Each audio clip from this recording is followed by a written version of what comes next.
last panel here before lunch, so I will try and... Not true, all right, fair enough. So we've got a meaty topic with a limited amount of time, so I'm going to dive right in. So I'm Matt Abrams, General Partner at Seven Peaks Ventures here in Bend. We invest across the western region of the U.S. in enterprise B2B startups. I'm fortunate enough to have with me a number of distinguished folks that for this panel, Winter is Coming, that we're going to get into some deep topics here. So let me do some quick intros here. So to my right, Patty served as the CEO of Cascade Bancorp and Bank of the Cascades from 1998 to 2012. Prior to that, you served as the Chief Financial Officer and the Chief Operating Officer. You currently serve on the board of First Interstate Bank, MDU Resources, and as a trustee to funds under the Aquilo Group of Funds. Patty currently serves on the Oregon Investment Council and recently served on the Oregon Growth Board. She also has served on several public boards and one private company board ranging from banking, mutual funds, natural resources, healthcare, utilities, and constructions, as well as multiple nonprofit boards. And I could keep going on from there. To my left, Luke. Luke is the founder and former CEO of Puppet. Luke started Puppet because he figured he would be better off failing to start a software company than successfully getting an MBA. So I think there was an MBA question earlier. Luke grew Puppet to 500 people and more than $50 million in revenue, helping to start the DevOps movement along the way. Since stepping down from Puppet, he has been researching and writing, and you can find him at lukekanies.com, about tools, venture capital, and crypto, and he's now embarking on his next startup, Clickety. To my far right, Bruce Cleveland. I blame Bruce for getting me into the venture industry, so you can ask me stories on that later. I think he fell off his bike and broke his collar after I saw him, but that's, again, a longer story. Bruce is a founding partner of Wildcat Ventures, where he focuses on early stage software startups that enable digital transformation across business, government, and education markets. He enjoys working with companies that use technology and data to increase revenues and decrease costs. He's interested in growing entrepreneurial hubs outside of Silicon Valley with a particular focus on the Pacific Northwest. Bruce has held senior executive roles in engineering, product management, and product marketing with companies such as Apple, AT&T, Oracle, and Siebel Systems.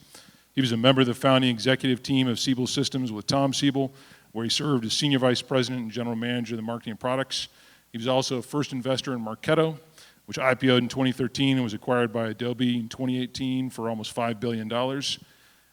And I do want to do a plug here. He's also the author of the bestseller, Traversing the Traction Gap, and lectures on the Traction Gap framework, which helps entrepreneurs navigate the critical go-to-market period between initial product release and reaching minimum viable traction. So let me dig in. I want to frame the topic that we're talking about here in terms of this winter is coming. And I want this to be something that certainly over lunch and beyond you can really dig into from what are the signals out there and what do we anticipate or expect is happening in terms of the private markets and the public implications, if you will. So it's been said that there's been more fiction written in Microsoft Excel than there has been in Microsoft Word. And that is very true in terms of the startup space and industry. And especially now, we live in this environment where I call it's a VUCA world. There's a lot of volatility, uncertainty, complexity, and ambiguity. And our job is how do we navigate this VUCA world that we live in. We're seeing a flood of money into the private markets, giant funds, the SoftBanks of the world. We're seeing macroeconomic trends in terms of the trade wars and uncertainty there. And we're seeing this software is eating the world, but in the case of WeWork, software may be eating every industry, but guess what? Gross margins actually do matter, okay? Combined with this as well, we're also seeing a hype and a narrative that startups and I would say naive investors in many respects expect these valuations, which the public markets aren't showing them to be true. We're also seeing a shift where it's not simply about shareholder return, but stakeholder return. And employees in startups are finding that, guess what? These big funds put big ratchet terms and punitive terms in place where the employees are wiped out and left with nothing. All these are signs or signals as to what might and or should change. So I'd like like to dig in a bit from each of the folks here on stage. So, as I frame some of the issues here, we're beginning to see cracks in this long cycle. Fred Wilson at Union Square Ventures recently referred to this as the great public market reckoning, whereby, guess what? Gross margins matter. So, to that end, I'd like to start, Bruce, first with you. Give me your perspective in terms of how are you viewing this current period, and I'd like each of the folks to weigh in here. If you take a look at the data, you'll see that the nomenclature for different venture rounds, while remaining the same as it's been for many years, if you take a look at the actual sizes of those rounds, it's dramatically different. What used to be considered to be a Series D or E is now being called a Series B. Pre-seeds are at 5 million. Seeds are, I think, roughly 82% of all rounds over the first two rounds, A and B, are, there's roughly around 10 million is the minimum, and the median for 62% of those on the B is around 25 million. And this is classified as early stage investing. The fact is that these companies are in no way early stage companies. What's happening is a lot of firms, a lot of venture firms have raised a lot of capital, and they have to put that capital to work. And when they find momentum, which I talk about in my book called Minimum Viable Traction, once you've generated traction, that is some kind of visible revenue or usage rates, et cetera, those firms are plowing a lot of money in. What you will also find, though, is there is a desert before that, which is that until you generate that momentum that people are looking for, whether it's in the form of revenue, et cetera, nobody wants to invest, except maybe in the very early stages. So valuations are getting way overinflated because of this. When you want to put $25 million into a Series B company with $1 million in revenue, you've got to overinflate the value of that company. And so bad things happen in many ways because of this. One of the bad things is a wealth transfer. You'll see terms into these term sheets that the employees won't see, but the management will.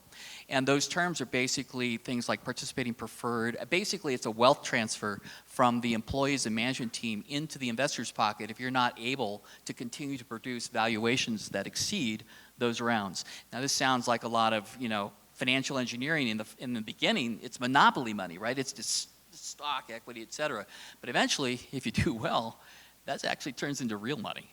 And that transfer, all that is not really apparent for any employee getting hired. So I think there's a day of reckoning is coming between the public and the private markets, the divergence of valuations, and these unstated treatments of terms into the term sheets from those last rounds. I mean, I haven't seen SoftBank's latest, what the terms that they put into those things, but I got to believe that there's a bunch of covenants attached to those investments that are going to make a lot of employees very, very unhappy.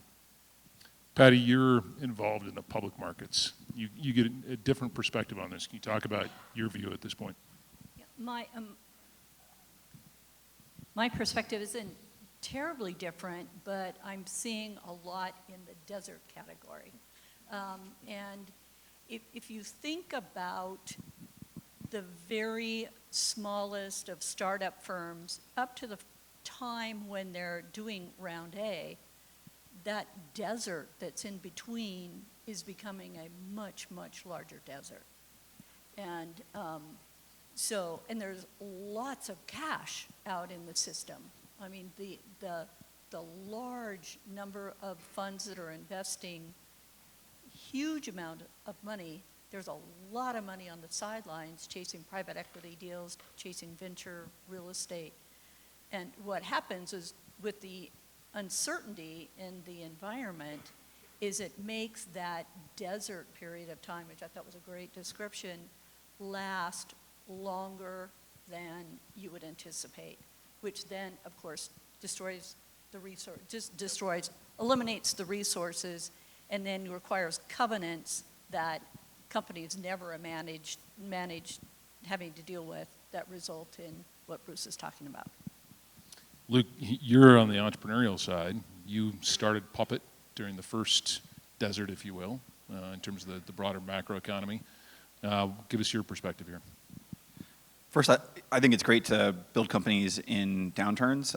It's not necessarily more fun, but it's if you still have conviction and everyone else is wandering away from their convictions, then your convictions are worth that much more. And of course, if you can survive the time in the desert, then you can probably survive anywhere. So in general, I don't look up and say it's frightening. I look up and say it'd be nice to have the people who are more momentum oriented, more, they enjoy their name being in the papers more than they enjoy building a great company. To me, having those people be pushed out because it's not sexy, it's not fun anymore, I think is relatively good. That being said, the venture industry since really the recovery from the bubble, there was this brief window in '08 where we thought the venture industry was going to get crushed, but it didn't really. It's heavily reliant on momentum, and Bruce, you mentioned this, like people, they don't just raise one round. They don't do what Google did where they raised 2 rounds of $25 million. They raise 5, 7 rounds. I did this at Puppet.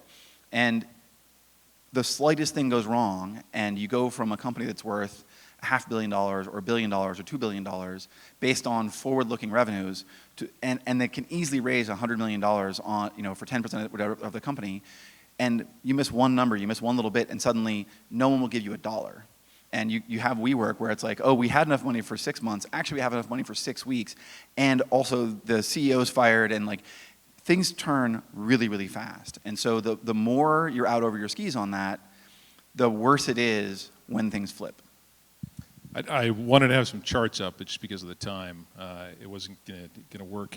But to Luke's last point there, one of the recent analysis that's been done is from the public SaaS market perspective. The contraction in terms of valuations on forward-looking 12-month multiples has dramatically gone down over the course of the last 3 months here. And personally, I expect to see more of that in the impact on the private markets as well. I do want to jump into the next one, and that is that I want to focus on the enterprise side for a moment.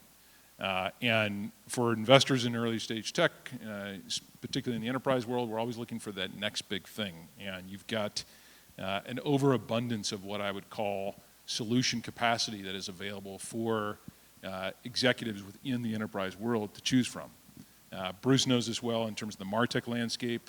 The latest, Scott Brinker is there are 5,000 MarTech solutions which vendors, the customers have to choose from. Navigating that is hell.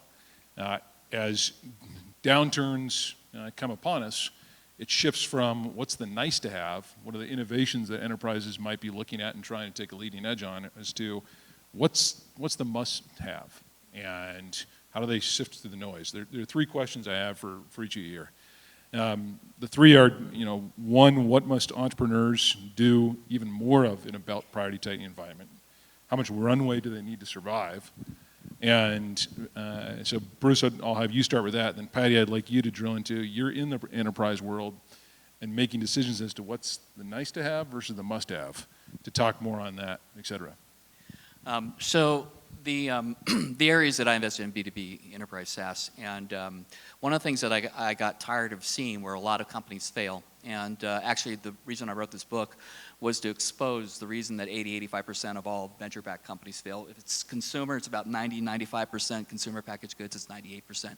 It turns out the reason for this, and I'll get to the point of the matter, the reason for this is really not around product engineering. Most of the teams we invest in have great product engineering skills. The truth is that when I was one of the original members at Oracle and at Siebel and Marketo and Workday and all the other companies that I've been an investor in or an employee, the difference between the teams that have won and lost is not product engineering, it's market engineering. It's a term I came up with to describe category creation, thought leadership, epic storytelling, positioning, messaging. It sounds rather maybe trite, but this is what the management teams of those companies that I mentioned, this is what differentiates Larry Ellison, Tom Siebel, Mark Benioff, on and on and on. This is what really differentiates those companies. And in any time, especially in a down cycle, market engineering becomes critically important as you decide how you want to do category creation. What's the name of the category you're building? What are the attributes of the category? How are you going to transform the world from the way that it currently operates to a new world? So market engineering, this is what, if you're looking to be an investor or if you're an entrepreneur, you need to focus on market engineering skills. And it's not about reaching product market fit. I know this is what everybody talks about with MVP, et cetera. But the way that I describe it is you need market product fit. Without a market, nobody needs your product. So what is the market that you are engineering? What's the name of it? Why is it must-have? And so we started Marketo in 2006. That was right before the Great Recession. Phenomenal growth rate because we created a new category for marketing automation, and we built some attributes that enable companies to generate revenues much more successfully. So when you're thinking about it from an investor standpoint or from an entrepreneurial standpoint, think about these category creation, market engineering work that you need to do to build a platform for you to operate within. I would add one thing to that. As a person who has spent a lot of time in venture but is not an investor, not a venture investor, one of the things I find funniest is category creation is the most valuable, and almost no investor will support it. It's much more fun, it's much safer to invest in the 4,000th Marcom company than the first Marcom company. And so as somebody who's created one category and is hoping to create another one, it's quite funny. Everyone's like, oh, That's because the secret is investors it's a herd mentality. Sheep, is that the word you're looking for? Yeah, venture there you is... go. Exactly. The concept of venture capital is highly suspect. That's right. It's more banking capital. Yes. Well, I'll take a different route. I agree 100% with what they both said. My world is, of course, a more traditional world, and both in banking, where we look at fintech, and in power, where we look at storage and transportation of fuel. One element that's really, really important in the fintech is governance, how the firm is set up with governance, because when you're in a regulated industry, whether it be power, transportation of fuel, banking, you are not innovators. So you have to buy companies that can innovate. Those companies that you want to buy that are innovating have got to have a governance structure that doesn't put the balance of your company at risk. And so anti-money laundering, governance, bad behavior, all of those sorts of things, if you don't have the appropriate structure or some reasonable governance around what it is that you're trying to do, once you get that product, then it makes it very, very difficult for the regulated industries to make an investment. And that's what the largest banks do, is they buy fintech firms, but they rarely partner with fintech firms anymore because of those vulnerabilities they have. It's oftentimes hey, here's a checklist for, we need SOC 2 requirements, or healthcare, it's HIPAA requirements, so on and so forth.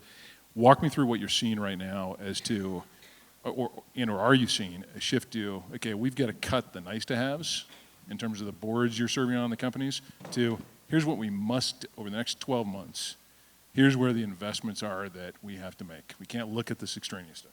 Well, and I think the companies, larger companies, are getting smarter about what's really needed, and really, frankly, what's going to make the company be more efficient or serve the stakeholders better. For example, in energy, much more on the climate side, and in banking, much more on the peer customer delivery side. So I think companies are getting smarter. There's a lot of dollars wasted in chasing, there's a lot of failures in integration of product, particularly in the banking. Okay. And just a bit more on the governance side, I think we've seen this play out from my own perspective, and if we look at WeWork, the lack of governance and this. I wish I could have gotten away with that. No, you don't. He's still a billionaire. Wasn't worth it. Longer conversation, but especially for any of the startups out there where, look, data is the new oil.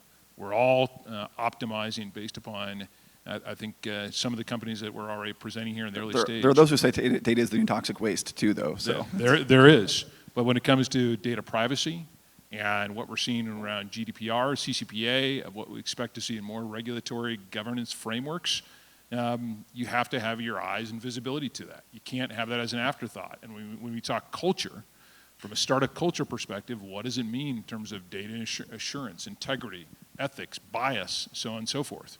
I can't emphasize that enough. That's a talk in and of itself. So I want to, probably the last question we'll be able to get to from the group here. I want to talk valuations and control in particular.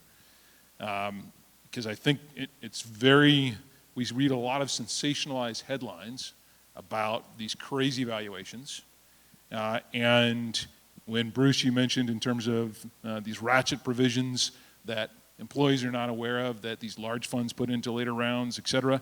I want to focus on the stages of seed and Series A and also investor versus founder control. You already talked about some of the average valuations to be expected here. Let's talk about the control and ownership aspects, because the industry shifts between favored on the investor terms to favored on the founder's terms. And there's a swing between that I don't think entrepreneurs and frankly many investors necessarily understand. You want to comment? Yeah, I think that the control is really in the hands of the entrepreneurs. The investors aren't waking up every day to come in and code or sell your products and services. One of the things when I entered the industry, I had thought that, well, venture capital kind of wants to control these companies. And the truth of the matter is the best venture capitalists don't want to control it at all. And in fact, most have never built a product, never run a company, don't know how to run a company, and they would be terrified if they had to take over your company. So for all of the, for all the worries, right, control is actually in the hands of the entrepreneurs, irrespective of the cap table. Control is really is within your grasp. The one thing that you do want to focus on is who are your investors. And I know that sometimes we have to just take anybody that we can get, but that's a really bad position to be put in. You really need to select the investors that are going to be somebody that can add value in the form of, hey, I work in the industry, I know all these companies that I can get you introduced to, and or whatever it is, subject matter expertise, et cetera. But the main point of the factor here is that the thing that you're really looking for is not control in terms of the board control, et cetera. What you're really looking for are the people that you're going to work with. I think Pete also talked about this earlier. It's a 10, 15-year journey on these things. So you want to make sure the people you're hanging with are people that you really want to be with. And that board meeting can get really ugly really fast otherwise.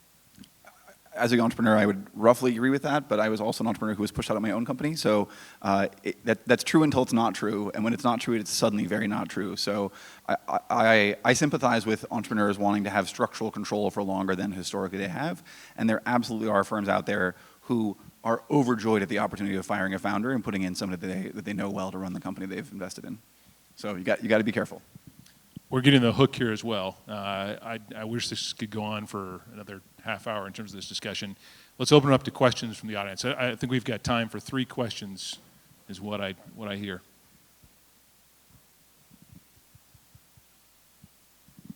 Bueller? Oh, there we go.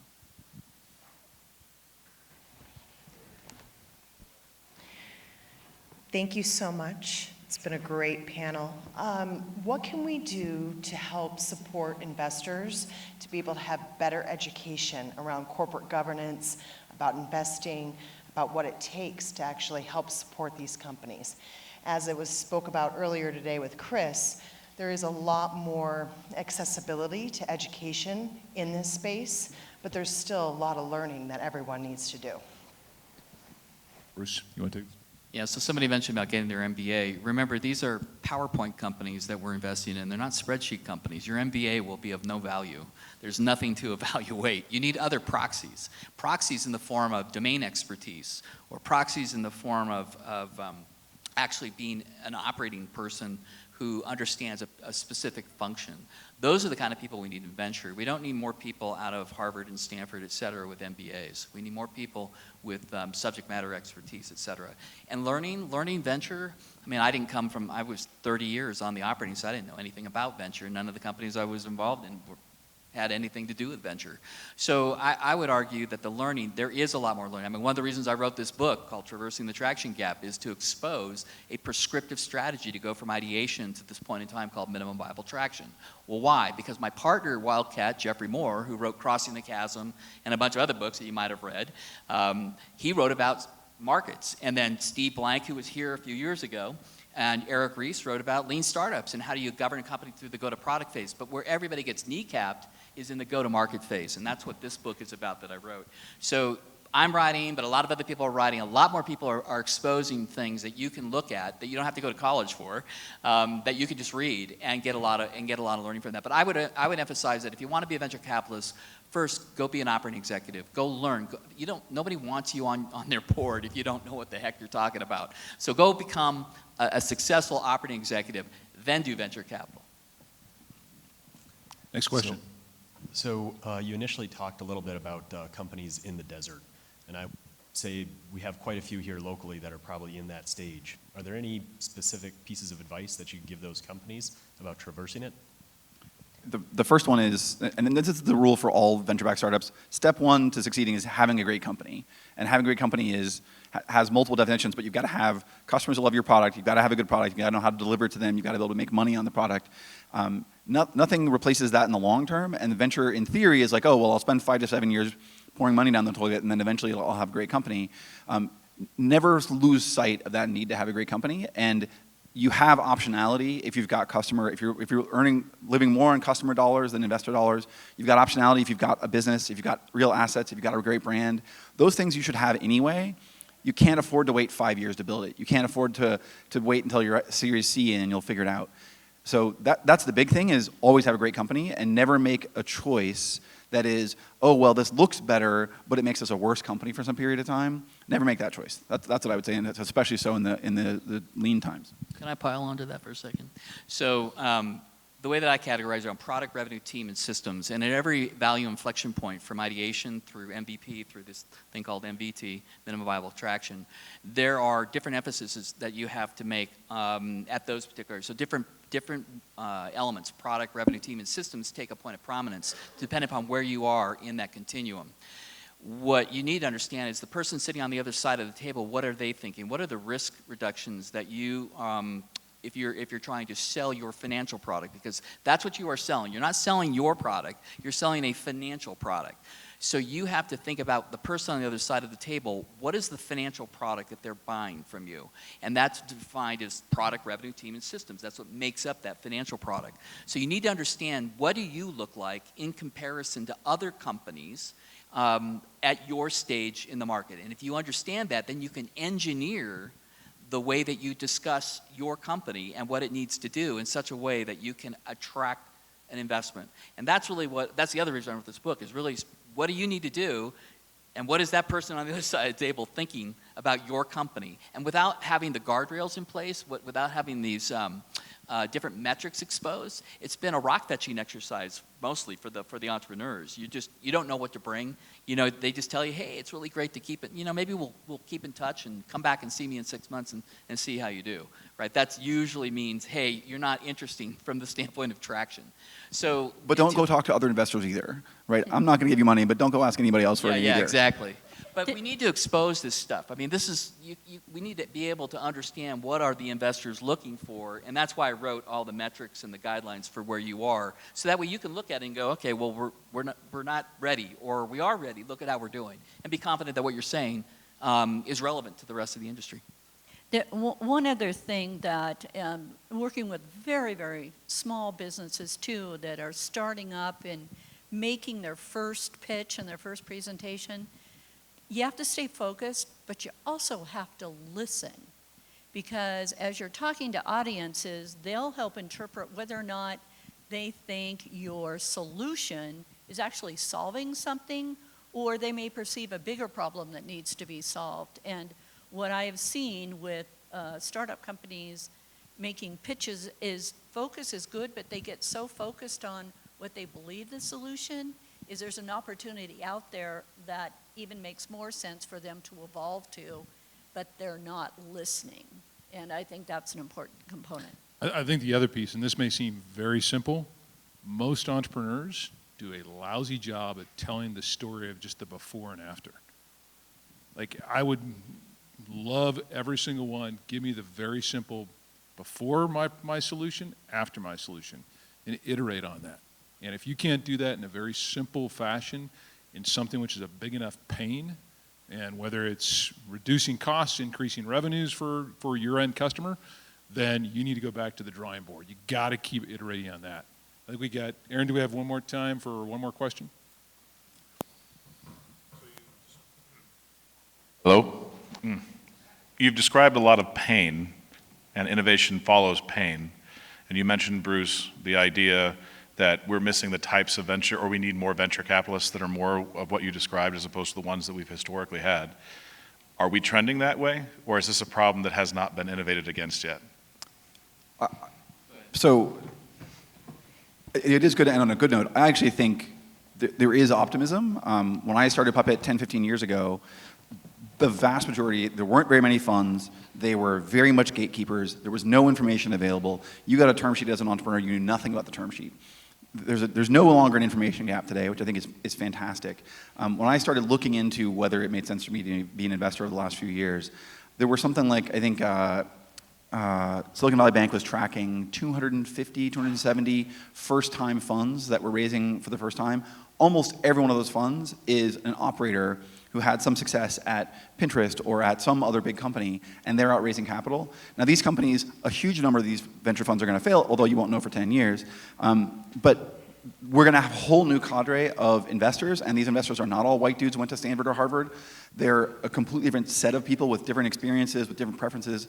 So I do think we have something good is coming, and I think this desert will be good because it'll move us away from the top end, late stage investing where the story, it's easy to get on Crunchbase, but it's hard to actually build a business, into the early stage where it's much less about the story and more about creation. All right, we're over time already.